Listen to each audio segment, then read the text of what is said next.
Wajawazito sasa wangeamka huko chini. Haya fai. Yana maharage. Yamejaa mboga kuzoesha na nini? Sijui sasa imekulanisha na nini. Hili makusudi kweli.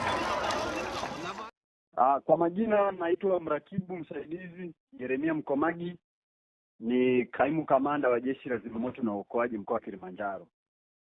Jana tarehe 27 mwezi wa 10 2025 majira ya saa 2:18 katika kituo cha Zimamoto na Uokoaji Moshi mjini tulipokea taarifa za kuwepo kwa tukio la moto wa bweni la wanafunzi katika shule ya sekondari Mkuu. Lakini niseme tu kwamba hili bweni linamilikiwa na jimbo la Katoliki parokia ya Mkuu Rombo, lakini wanafunzi ambao walikuwa wakilitumia hili bweni ni wanafunzi wa sekondari ya Mkuu Rombo ambao ni sekondari ya serikali.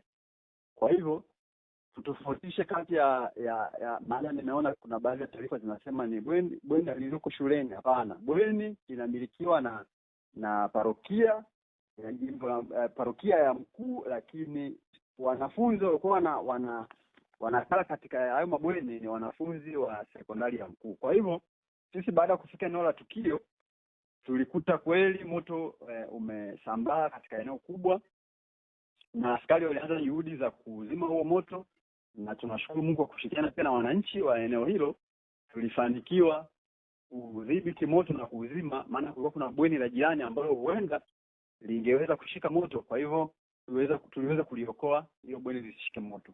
Lakini pia katika tukio hili hatuna madhara kwa wanafunzi ama binadamu yoyote ambayo huenda labda alipata na matatizo yoyote kutokana na tukio hili, lakini hatuna. Kwa hivyo ni jambo la kumshukuru Mungu ya kwamba hatuna madhara kwa binadamu. Lakini madhara ambayo yamepatikana kwa mali ni kuteketea kwa hili bweni zima ambalo lilikuwa lina section mbili ama ni kama sehemu mbili. Sehemu ya kwanza ambayo pia ilikuwa ina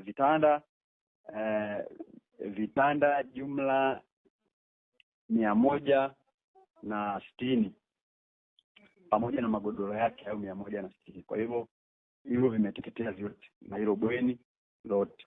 Lakini pia mali zile za kawaida za wanafunzi kama nguo, madaftari, vile vitu ambavyo wanavitumia kawaida wakiwa wanaendelea na masomo yao hapo shuleni, na vyenyewe vimeteketea. Lakini naweza nikasema kwamba hatukuwa na majeruhi wala kifo kutokana na hili tukio.